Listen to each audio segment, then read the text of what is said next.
बच्चों, हमने पिछले अध्याय में भी देखा कि भारत में अनेक प्रकार की स्थलाकृतियाँ जो हैं वो देखने को मिलती हैं। फिर वो पर्वत हो, पठार हो, तटीय मैदान है, मरुस्थल है। इसी प्रकार से इसी क्रम में हम देखेंगे कि कुछ द्वीप समूह हैं और बहुत सारी झीलें भी जो हैं वो हमारे भारत में देखने को मिलती हैं। अभी हम ने चर्चा की थी कि भारत के अपवाह तंत्र पर, इसमें हमने हिमालयीन अपवाह तंत्र देखा, प्रायद्वीपीय अपवाह तंत्र देखा। तो झील भी जो है, जैसे अपवाह तंत्र की हम बात कर रहे हैं तो नदियां हमारे जल का एक प्रमुख सोर्स है, उनका एक अलग ही महत्व है। ये हम कह सकते हैं कि हमारे पूरे देश के लिए ही एक जीवनदायिनी है। तो झील भी जो है इसी प्रकार से हमारे भारत में बहुत सारी झील देखने को मिलती हैं और झील का भी अपना ही एक अलग विशिष्ट आर्थिक महत्व है। वो क्यों?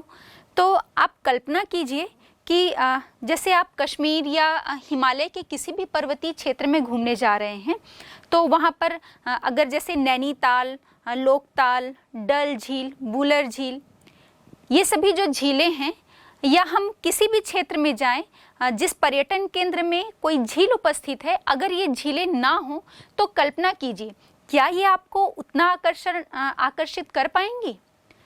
तो आपका जवाब होगा शायद नहीं, क्योंकि हमें पता है कि एक मनोरम दृश्य तो प्रस्तुत करते ही हैं हमारे सामने जो झीलें हैं, और इसके साथ ही साथ मनोरंजन का भी एक प्रमुख साधन है। और सबसे प्रमुख बात तो ये एक आकर्षित करने वाला एक हम कह सकते हैं महत्वपूर्ण स्थलाकृति है किसी भी मनुष्य को अपनी तरफ आकर्षित करने के लिए।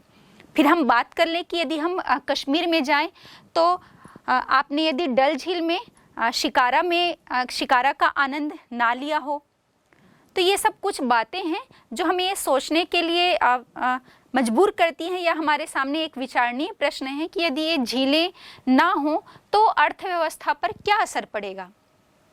तो हम इन झीलों के कुछ महत्व पर भी चर्चा कर लें।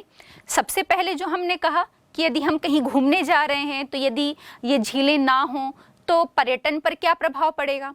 तो पर्यटन के दृष्टिकोण से तो ये बहुत ज़्यादा महत्वपूर्ण है ही, क्योंकि ये लोगों को अपनी तरफ आकर्षित करती हैं।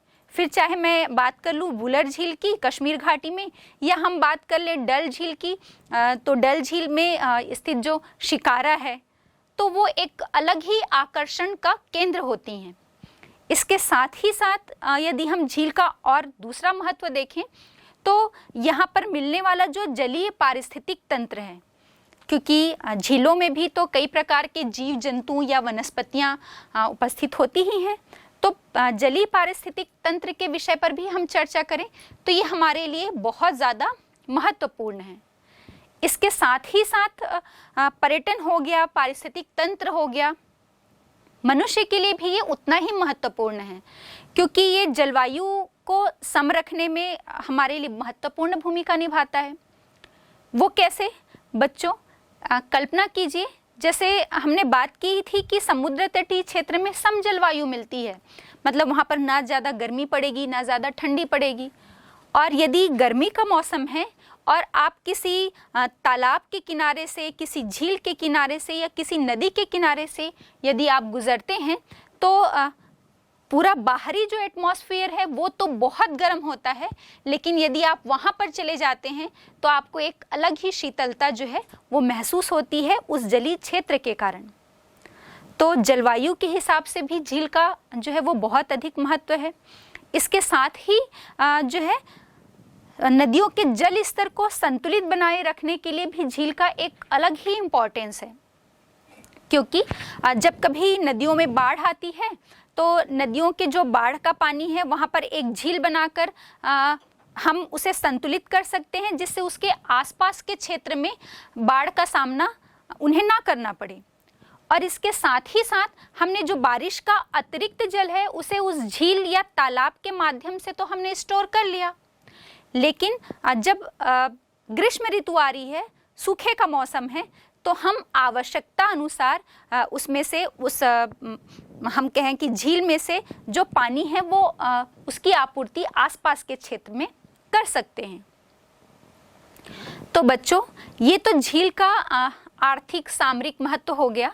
अब इसके साथ हम देखते हैं कि सबसे पहली बात तो कि झील, हम बार बार झील शब्द का उपयोग करें तो झील है क्या? तो ये झील जो है वो पृथ्वी के जो धरातल, पृथ्वी का जो धरातल है उसके धरातल पर बनने वाले गर्त में स्थित जो जल होता है उसे हम झील कहते हैं। मतलब किसी भी कारण बहुत सारे हो सकते हैं, चाहे वो टेक्टोनिक कारण हो, विवर्तनिक कारण हो, भ्रंश के कारण पड़ा हो, या वायु के अपरदन से, नदी के अपरदन से निर्मित हो, या ज्वालामुखी के कारण वो झील बनी हो, या कोई भी मानवीय कारण भी हो सकता है। किसी भी कारण से धरातल में कोई गर्त बना, धरातली सतह में कोई गर्त बनाया गया और उस गर्त में यदि जल भर गया तो उसे हम झील का नाम देते हैं। ऐसे ही धरातल में स्थित जो छोटे गर्त होते हैं उन्हें हम तालाब कहते हैं और बड़े गर्त को हम झील के नाम से जानते हैं। और बहुत ज़्यादा जो विशाल झील या विशाल जो गर्त होता है उसे हम सागर कहते हैं, जैसे कैस्पियन सागर है, अरल सागर है, मृत सागर है। तो ये हो गई कि झील क्या होता है। अब इसके बाद हम देखते हैं इन झीलों को अलग अलग जगहों में अलग अलग नाम से भी पुकारा जाता है।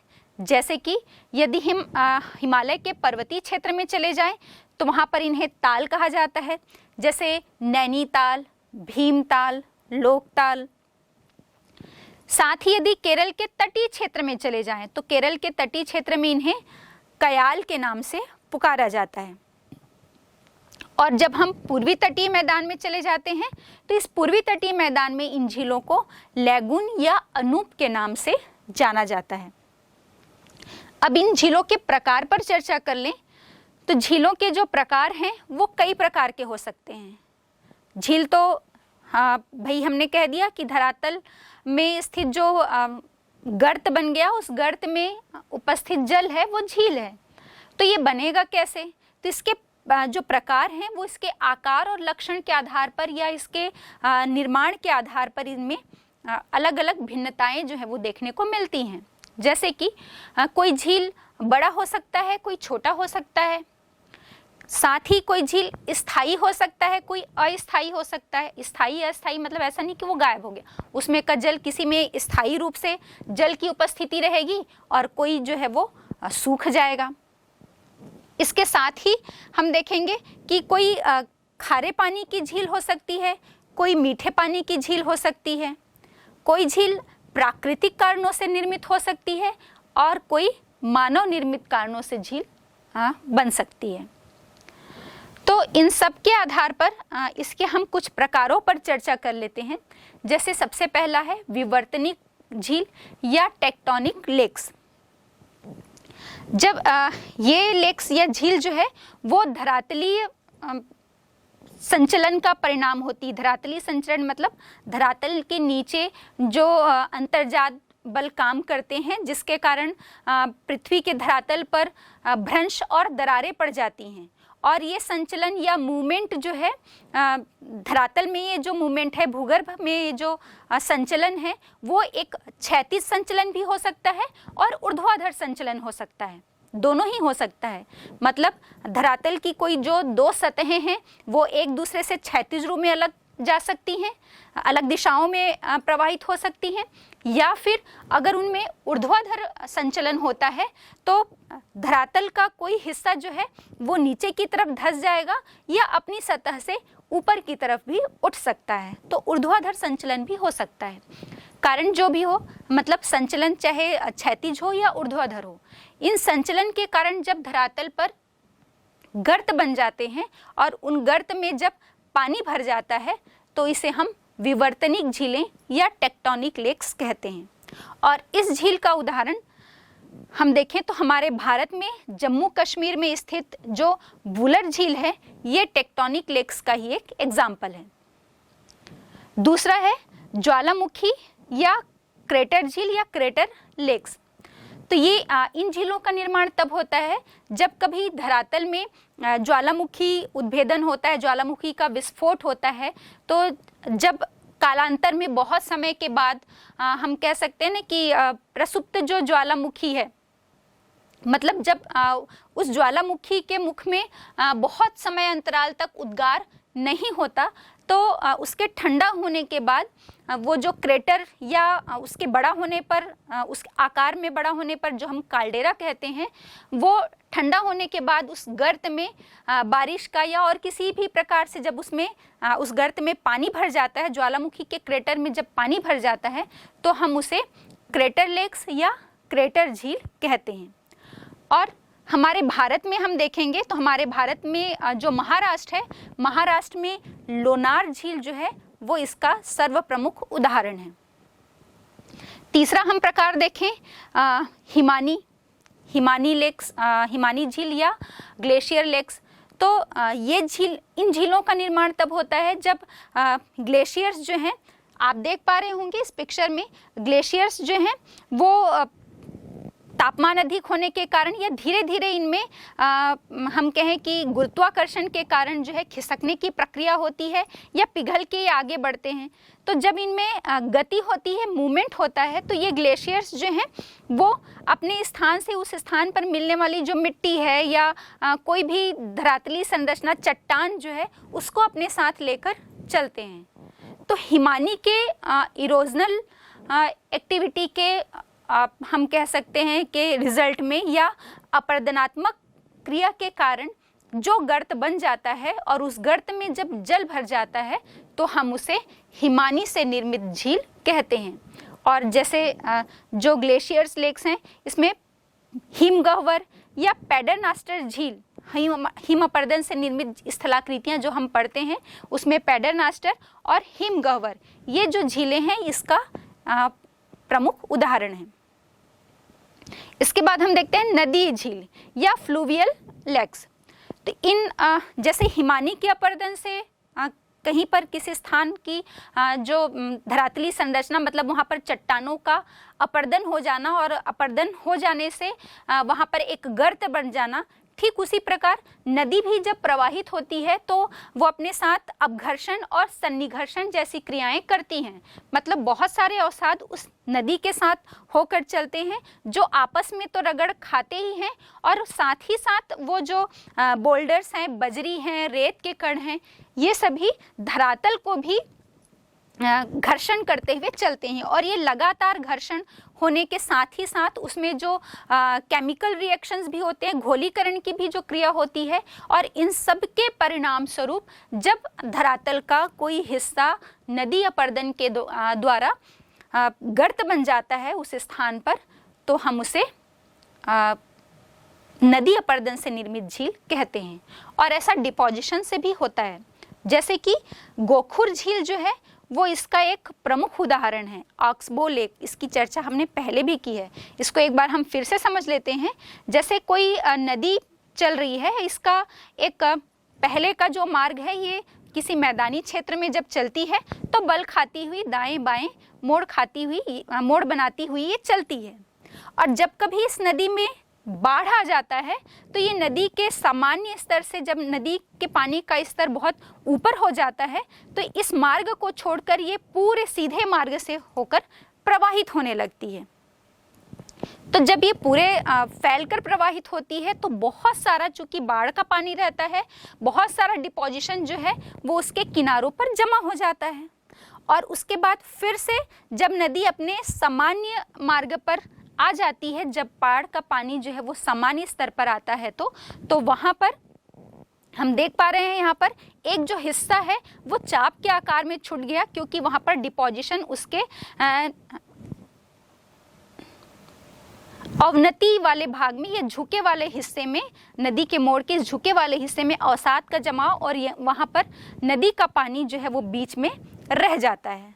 और क्योंकि नदी का जो प्रवाह है वो तो पहले से अब सामान्य मार्ग में आ गया, तो ये जो झील है ये गोखुर झील कहलाती है या ऑक्सबो लेक कहते हैं इन्हें।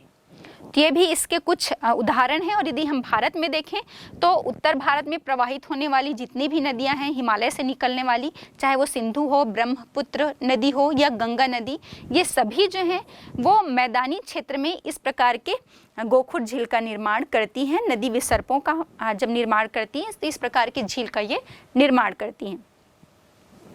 इसके बाद हम देखते हैं वायुड़ झीलें या एओलियन लेक्स। तो जैसे हिमानी से निर्मित झीलें होती हैं या नदी के द्वारा निर्मित झीलें होती हैं, ठीक उसी प्रकार वायु के द्वारा जब अपर्दन कार्य किया जाता है और उससे वायु के अपर्दन कार्य से जो गर्त बनते हैं और उनमें जब जल भर जाता है तो हम उसे वायु झीलें या एओलियन लेक्स कहते हैं। और भारत में इसका प्रमुख उदाहरण जो है वो राजस्थान में थार के मरुस्थल में सांभर झील, डिडवाना झील, ये झील जो है इसके प्रमुख उदाहरण हैं, जो एक खारे पानी की झील है। क्योंकि मरुस्थलीय क्षेत्र में हम देखते हैं कि जो जल होता है वो वाष्प बनकर ऊपर की तरफ चला जाता है, तो जो भी जल में उपस्थित लवण या खनिज की जो मात्रा होती है वही शेष रह जाती है। तो यहाँ पर पानी में लवण की मात्रा बहुत ज़्यादा होने से इन झीलों का पानी जो है वो खारा होता है या लवणीय होता है। इसके बाद हम देखते हैं लैगून झील। लैगून झील जो है ये समुद्र के अपर्दन कार्य से और डिपोजिशन से बनता है। जब कभी हम तटीय क्षेत्र में देखेंगे समुद्री लहरें जो हैं वो अपर्दन करती हैं और अपर्दन करके तटीय क्षेत्रों में टकराती हैं और फिर वापस जाती हैं। तो इन लहरों के तट में टकराने और वापस जाने से हम देखेंगे कि ये जब समुद्र की तरफ से आती हैं और तट में टकराती हैं तो अपने साथ जो रेत है वो डिपोजिशन हम कह सकते हैं अवसाद का वहाँ पर जमाव करती जाती है, बार बार आने और जाने के इस क्रम में। फिर तटीय क्षेत्र में इन अवसादों के जमाव से हम कहेंगे कि तट का एक जो कुछ हिस्सा है वो अवसादों के जमाव के कारण बंद हो जाता है। एक तरफ थोड़ा सा उसका जो क्षेत्र है वो खुले रूप में रह जाता है, लेकिन इसके अंदर पूरा समुद्र का जो पानी है वो भर जाता है, क्योंकि एक रोधिका के रूप में एक हम बाधा के रूप में अवसाद जो है वो इसके किनारों पर जमा हो गए हैं। और एक छोटा क्षेत्र जिसका संबंध समुद्र के जल से होता है वो बस उसका खुला रह जाता है, जिसके माध्यम से समुद्र का पानी इसके अंदर आता जाता रहता है, लेकिन बहुत ज़्यादा मात्रा में भी इसका कनेक्शन जो है वो समुद्री जल से नहीं रह पाता। तो इस प्रकार से जो बना झील है वो लैगून झील होता है या अनूप झील कहते हैं। और ये लैगून झील भी जो है वो एक खारे पानी की झील होती है, क्योंकि इस झील में जो पानी होता है वो समुद्र का होता है और समुद्र का जल जो है खारा है।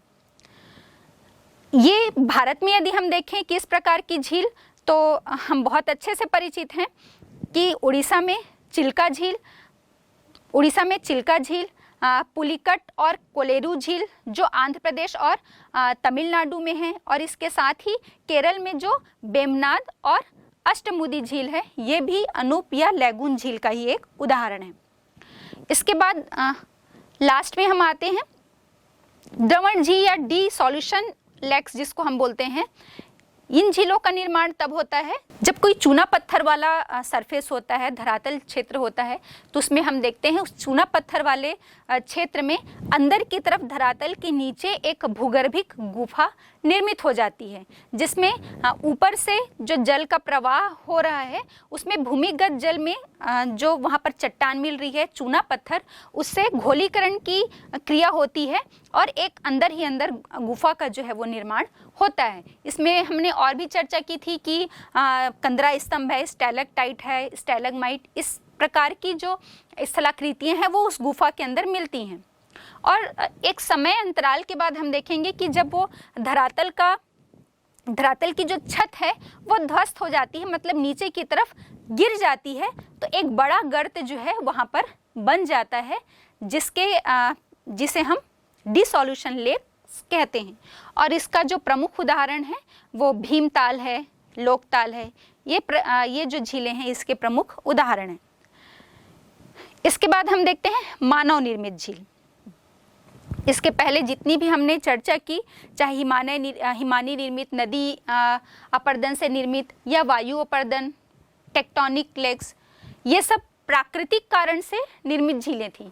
इसके बाद हम बात कर रहे हैं मानव निर्मित। मानव अपने उद्देश्यों को पूरा करने के लिए भी बहुत प्रकार के जो झील हैं उनका निर्माण करता है। जैसे कोई डैम बना हुआ है, उसके पहले एक झील बना दिया और उसके माध्यम से ज़रूरत के अनुसार जब सिंचाई के लिए, कृषि के लिए उस जल की आवश्यकता होती है तो उस जल का जो है वो प्रयोग किया जाता है। और इसके साथ ही साथ जल विद्युत उत्पन्न करने के लिए भी कई बहुउद्देशीय परियोजनाओं का निर्माण किया गया है और उसके लिए झील या डैम बांध का जो है वो मानव के द्वारा निर्माण किया गया है। इसमें यदि हम प्रमुख झीलों को देखें भारत में तो गोविंद वल्लभ पंत सागर झील है, सरदार सरोवर है, हीराकुंड जो है, ये कुछ झीलें हैं, प्रमुख झीलें जो इसी प्रकार की झीलों के उदाहरण हैं।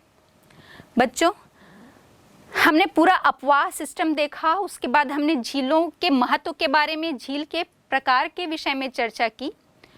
अब आप मुझे ये बताइए कि हमने जो अपवाह तंत्र देखा या जल के सोर्स के रूप में झील की हमने बात की, तो यदि हम नदियों के आर्थिक महत्व की बात करें या हम अपने जल संसाधन की ही बात करें, पहले ही हमने इस चैप्टर के शुरुआत में ही कहा था कि नदियां जो होती हैं ये एक महत्वपूर्ण प्राकृतिक संसाधन है और स्पेशली जब हम अपने भारत देश की बात करते हैं तो हम कह सकते हैं कि ये हमारे लिए जीवनदायिनी, इसके बिना हम अपने जीवन की कल्पना नहीं कर सकते। हम भारत देश की ही क्यों, हम पूरे विश्व में यदि बात करें तो आप कल्पना कीजिए कि यदि एक दिन आपको जल नहीं मिल पाता है किसी कारणवश, जैसे हम देखते हैं ना कि कभी गर्मी का मौसम होता है तो बहुत से ऐसे क्षेत्र होते हैं जहाँ पर जो वाटर लेवल है वो बहुत नीचे चला जाता है और जल की आपूर्ति की समस्या हो जाती है, उसका सामना हमें करना पड़ता है। तो आप कितने परेशान हो जाते हैं जब आपको पता चलता है कि आज एक दिन जो है वो आपको 2 बाल्टी पानी में ही निकालना है और वो 2 बाल्टी पानी जो है वो आपको नहाने के लिए भी यूज़ करना है, कपड़े धोने के लिए भी यूज़ करना है, उतने में ही आपको खाना भी बनाना है और पानी पीना भी है, इस टाइप की। तो कहने का तात्पर्य ये है कि यदि हम एक दिन भी कल्पना नहीं कर सकते कि जल के बिना हम कैसे रह पाएंगे, तो सोचिए कि यदि ये नदियाँ, इन नदियों को हमने सुरक्षित नहीं रखा, संरक्षित नहीं रखा, तो क्या हम अपने जीवन की कल्पना कर सकते हैं? जब हम एक दिन भी अपने जीवन की कल्पना नहीं कर पा रहे हैं तो ऐसे तो हमें लगता है, आप कहेंगे कि भाई हमारी पृथ्वी में तो अथाह जल है, ठीक है, बहुत अथाह जल है और हम कहते हैं कि हमारे पूरे पृथ्वी के धरातल का 71% जो भाग है वो आपका जलीय हिस्सा है, जल है। लेकिन इस 71% भाग में भी हम देखते हैं कि पूरा 97% जो हिस्सा है इसका ये लवणीय है, खारा है, ये हमारे किसी उपयोग का नहीं है। और इस 97% हिस्से का भी हम देखेंगे, 97% में भी हम देखेंगे कि सिर्फ 3% जो हिस्सा है वो स्वच्छ जल है। मतलब 100 में माने कि 97 तो हमारे किसी काम का ही नहीं, और 3% जो बचा, इस 3% जल में भी हम देखेंगे कि इसका जो 3/4 हिस्सा है ये ग्लेशियर्स है, हिमनदों के रूप में है।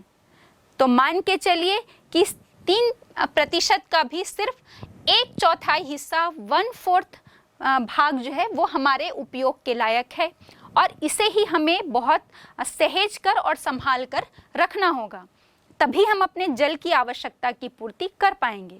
तो अभी जैसे मैंने कहा ना कि नदी का आर्थिक महत्व क्या होगा, तो जब हम एक दिन भी जल के बिना अपनी कल्पना नहीं कर सकते, हम कह रहे हैं ना जल है तो जीवन है, जल नहीं है तो हमारा जीवन संभव नहीं है। तो इसी संदर्भ में हम देखते हैं कि यदि हम प्राचीन समय में भी जाएं तो यही कारण है कि जितनी भी प्राचीन मानव सभ्यताएं हम देखते हैं, इन सभी का जन्म जो है वो नदी घाटियों में ही हुआ है, नदी के तटों पर ही हुआ है। और कारण यही है, महत्व इसका, आर्थिक महत्व, सामाजिक महत्व, सामरिक महत्व, जिस प्रकार से भी हम कहें, हम अपनी दैनिक दिनचर्या में हम यदि कल्पना करें तो सुबह आप सोकर उठ रहे हैं और आपके नहाने से लेकर भोजन, मतलब आप कपड़े धो रहे हैं, घर की साफ सफाई कर रहे हैं, ये तो दैनिक आवश्यकता की बात हो गई। और दैनिक आवश्यकता में भी जब हम बोल रहे हैं कि आप जब भोजन करते हैं तो भोजन करते समय तो आपको भोजन करने के बाद जल पीने की आवश्यकता होगी ही, लेकिन उस भोजन को भोजन के बनने के लिए मतलब भाई जब तक चावल की पैदावार नहीं होगी, जब तक गेहूं या दाल की पैदावार नहीं होगी, तब तक आप उसे अपने भोजन में कैसे शामिल करेंगे? तो सबसे पहले तो उसका उत्पादन करना होगा। मतलब कृषि के माध्यम से हम चावल उगाएंगे, सब्जियां उगाएंगे, दलहन और तिलहन फसलें उगाएंगे, और इन सब के लिए इन सब की भी कल्पना जो है वो हम बिना जल के नहीं कर सकते। जल हमारे भोजन में तो आवश्यक है ही, लेकिन भोजन की थाली में आने से पहले भी वो खेतों में उन्हें उगाने के लिए फसलों के रूप में ये बहुत ज़्यादा महत्वपूर्ण है। इसके लिए भी हम जैसे अपने जीवन की कल्पना नहीं कर सकते, वैसे ही वनस्पतियों के जीवन की भी कल्पना हम जल के बिना नहीं कर सकते। तो यदि हम नदी के आर्थिक महत्व की बात कर रहे हैं तो अपने जीवन में, मतलब मानव जीवन के लिए, मानव जीवन में भी दैनिक आवश्यकताओं की पूर्ति के लिए तो हमें जल की आवश्यकता है ही। और जब हम विकास की बात कर रहे हैं, विकास की बात में चाहे हम कृषि के क्षेत्र में विकास की बात करें तो वो भी जल के बिना संभव नहीं है, और चाहे हम औद्योगिक विकास की बात करें तो उद्योगों के लिए भी जल जो है वो निहायत ही महत्वपूर्ण है। उसकी कल्पना भी हम बिना जल के नहीं कर सकते। और इसके साथ ही साथ जब हम नगरीकरण की भी बात कर रहे हैं तो चाहे हम ट्रांसपोर्टेशन के पर्पस से देखें या हम ट्रांसपोर्टेशन में भी हम सड़कों का निर्माण करें, बिल्डिंग्स बनाएं, उद्योगों की स्थापना करें, किसी भी चीज़ के लिए हम बिना जल की जो है इन सब की कल्पना नहीं कर सकते। तो ये सबके लिए हमारे जीवन में जल का बहुत अधिक महत्वपूर्ण है। और हम वर्तमान समय में देखें तो हमने अपने लाभ के लिए, अपनी आवश्यकताओं को पूरा करने के लिए अपने जल को इतना ज़्यादा प्रदूषित कर दिया है कि हम ये देखेंगे कि कई नदियाँ जो हैं वो नदी ही नज़र नहीं आती, ऐसा लगता है मानो वो नाले का पानी हो, इतना ज़्यादा हमने प्रदूषित कर दिया है। आपको पता होना चाहिए कि सामान्य जो हम घरेलू अपशिष्ट या दैनिक आवश्यकताओं से के माध्यम से थोड़ा बहुत जो प्रदूषित करते हैं नदी को या जल को, झील या तालाब, कोई भी जल को यदि हम प्रदूषित करते हैं तो उस जल में इतनी क्षमता होती है कि वो स्वतः अपने आप को रिपेयर कर लेता है। मतलब वो जैसे उसमें जो कुछ जंतु, जीव जंतु, वनस्पतियाँ वो रहती हैं, वो सबके माध्यम से खुद को वो रिसाइकल कर सकता है। लेकिन वर्तमान में जो हम प्रदूषण कर रहे हैं, चाहे वो नगरों का प्रदूषित कचरा या गंदा पानी हो, या हम उद्योगों की बात करें, औद्योगिक अपशिष्ट के माध्यम से जो हम इन जल को गंदा कर रहे हैं, चाहे वो नदी का हो, झील का हो, या तालाब का हो, या समुद्र का हो, इन सब के कारण जो जल प्रदूषित हो रहा है वो स्वतः जो रिसाइकल होता है उसके लेवल से बहुत ज़्यादा ऊपर जा चुका है। आपको पता होना चाहिए गंगा नदी में इतनी क्षमता होती है कि लगभग 21 किलोमीटर तक जो नगर या शहर पड़ रहे हैं उनसे जो गंदगी निकल रही है वो खुद ही उसको स्वतः नियंत्रित कर सकता है। लेकिन अब हम देखेंगे कि इसका जल का ये जो प्रदूषण है वो इससे बहुत अधिक ऊपर जा चुका है। तो जल के या नदियों की इस आर्थिक महत्व को देखते हुए अब वर्तमान में हमें आवश्यकता है कि इसके संरक्षण के लिए, इसे सुरक्षित रखने के लिए हमें बहुत सारे उपाय जो हैं वो किए जाने चाहिए। और वर्तमान में हम देख भी रहे हैं कि बहुत सारी परियोजनाएं, जैसे हमने भी बात की थी कि नमामि गंगे परियोजना गंगा नदी को सुरक्षित रखने के लिए, प्रदूषण मुक्त रखने के लिए, नर्मदा नदी को प्रदूषण मुक्त और सुरक्षित रखने के लिए नमामि देवी नर्मदे परियोजना, और ऐसी ही बहुत सारी छोटी बड़ी परियोजनाएं जो हैं वो संचालित हैं। लेकिन ये योजनाएं तब तक सार्थक नहीं हो सकती जब तक आपकी और हमारी सहभागिता भी इसमें ना हो। तो ये पूरा चैप्टर हमने देख लिया, नदियों का आर्थिक महत्व हमने समझा, झीलों का आर्थिक महत्व समझा, अपवाह के बारे में हमने पढ़ा।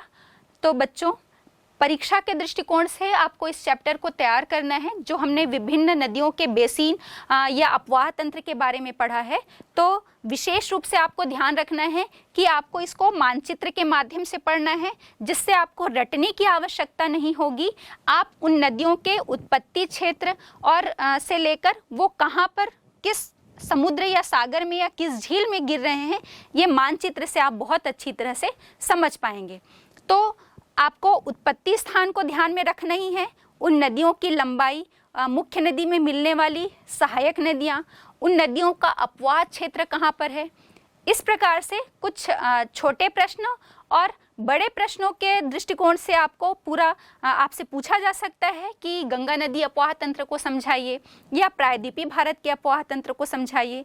तो इन सभी चीज़ों में आपको ये सारी बातों को शामिल करना है, उत्पत्ति स्थान, लंबाई, अपवाह क्षेत्र, किन किन राज्यों से होकर गुजरती है, अगर उसमें कुछ विशेष परियोजनाएं संचालित हैं, उनके कुछ नाम, जैसे हमने गंगा नदी और ब्रह्मपुत्र नदी के नाम भी देखे थे कि गंगा नदी का नाम जो है उसकी दो मेन स्ट्रीम ऊपरी हिस्से पर मिलती है, वो दोनों मुख्य धाराएं मिलकर फिर गंगा नाम पड़ता है उसका।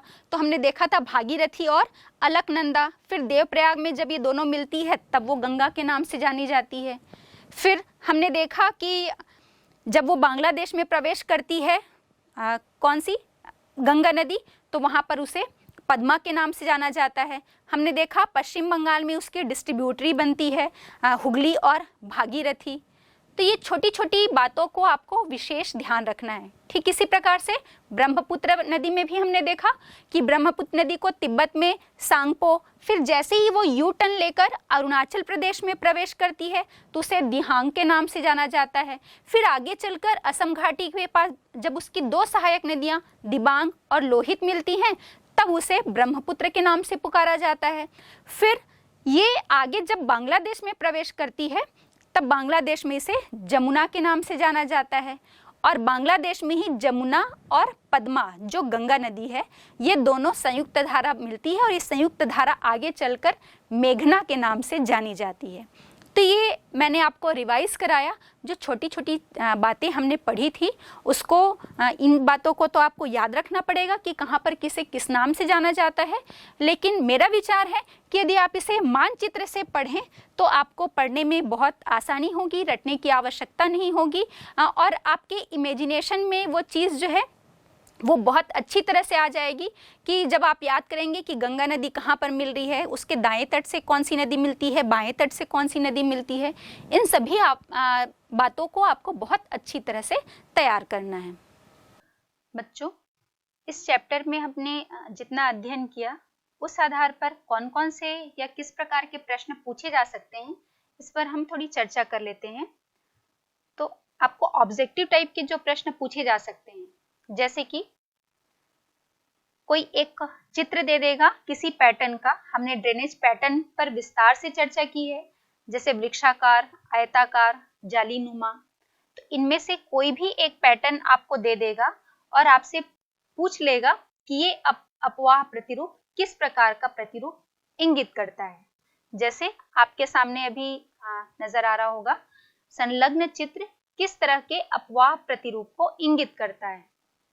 तो बच्चों, शायद आपको याद आ रहा होगा कि ये जो प्रतिरूप बना हुआ दिख रहा है आपको, ये एक आयताकार प्रतिरूप या रेक्टेंगुलर पैटर्न है। और ऐसे ही वृक्षाकार प्रतिरूप का चित्र दे सकता है या जालीनुमा प्रतिरूप का दे सकता है, किसी भी प्रकार के पैटर्न का पिक्चर आपको दे सकता है और आपसे पूछ लिया जाएगा कि ये अपवाह प्रतिरूप किस प्रकार का प्रतिरूप है। फिर है अगला प्रश्न, सुंदरबन डेल्टा किस नदी के मुहाने पर बना है? ऑप्शन दिए हुए हैं गोदावरी, गंगा, कावेरी या सिंधु।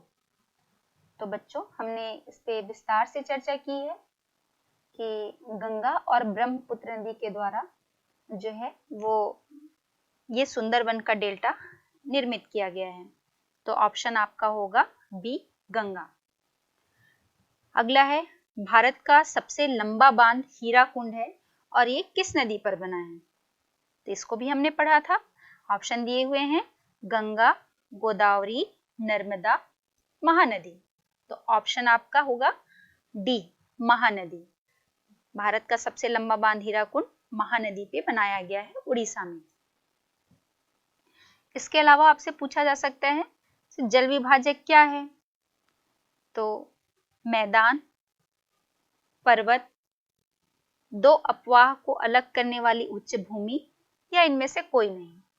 तो इस पर भी हमने पढ़ा था कि जल विभाजक या वाटर डिवाइडर एक ऊंचा क्षेत्र है, एक उच्च भूमि होती है, चाहे वो पर्वत हो सकता है या पठार हो सकता है, और उच्च भूमि के माध्यम से दो अपवाह तंत्र अलग अलग हो जाते हैं, दो अपवाह तंत्र को डिवाइड कर देता है, अलग कर देता है, उसे हम वाटर डिवाइडर या जल विभाजक कहते हैं। इनके अलावा आपसे बहुविकल्पी या ऑब्जेक्टिव टाइप के क्वेश्चन में नदियों की लंबाई के विषय में पूछा जा सकता है, जैसे गंगा नदी की लंबाई कितनी है, और आपके सामने ऑप्शन दे दिए जाएंगे।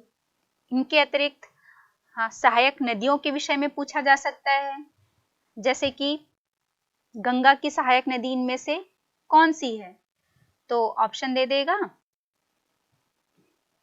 व्यास, गोदावरी, कावेरी, यमुना। तो ऑप्शन आपका कौन सा सही होगा, यमुना। इसी प्रकार से आपको सिंधु, गंगा और ब्रह्मपुत्र सभी नदियों की लंबाई और उसके साथ साथ सहायक नदियों का ज्ञान भी होना चाहिए। अब आपसे अति लघुत्तरीय और दीर्घोत्तरीय टाइप के प्रश्न में भी पूछा जा सकता है, जैसे कि अपवाह क्या है, और यदि इसे दीर्घोत्तरीय प्रश्न में या बड़े प्रश्न में पूछा जाए तो अपवाह एवं अपवाह तंत्र को समझाइए। इसके अतिरिक्त नदी की युवावस्था की विशेषताओं का वर्णन कीजिए। तो आपको समझाना होगा कि नदी जो है वो अपने यूथ स्टेज में कैसी होती है, मतलब कितने स्थान से बहती है।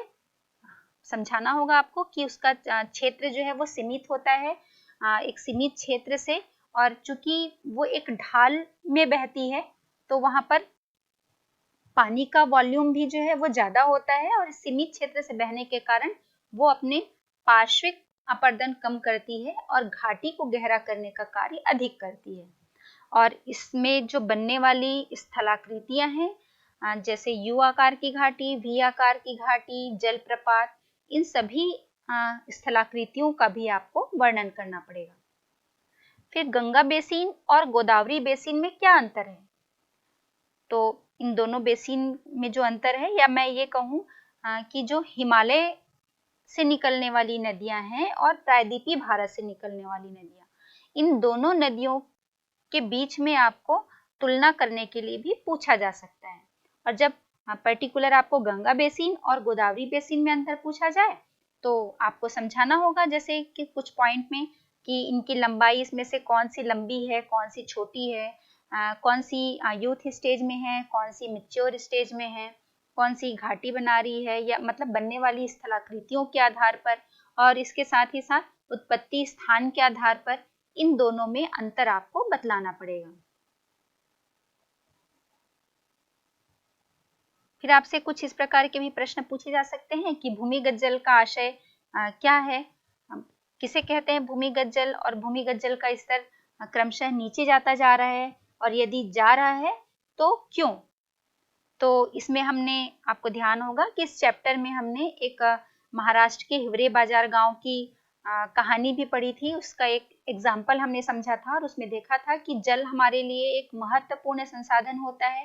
ये किसी एक पर्टिकुलर व्यक्ति का नहीं होता, ये एक हम कहें कि सार्वजनिक संसाधन होता है, और हमें इसे कैसे सहेज कर रखना होगा ताकि सभी के लिए समान रूप से उपलब्ध हो पाए। इसके साथ ही आपसे बड़े प्रश्न के रूप में ये पूछा जा सकता है कि गंगा अपवाह तंत्र की विशेषताओं का वर्णन कीजिए, या सिंधु अपवाह तंत्र की विशेषताओं का वर्णन कीजिए। तो इस तरह से आपको पूरे चैप्टर को बहुत अच्छी तरह से पढ़ना है, और जहां पर भी जिस प्रश्न में मानचित्र की आवश्यकता पड़ती है तो आपको मानचित्र के माध्यम से ही उस उत्तर को रिप्रेजेंट करना होगा।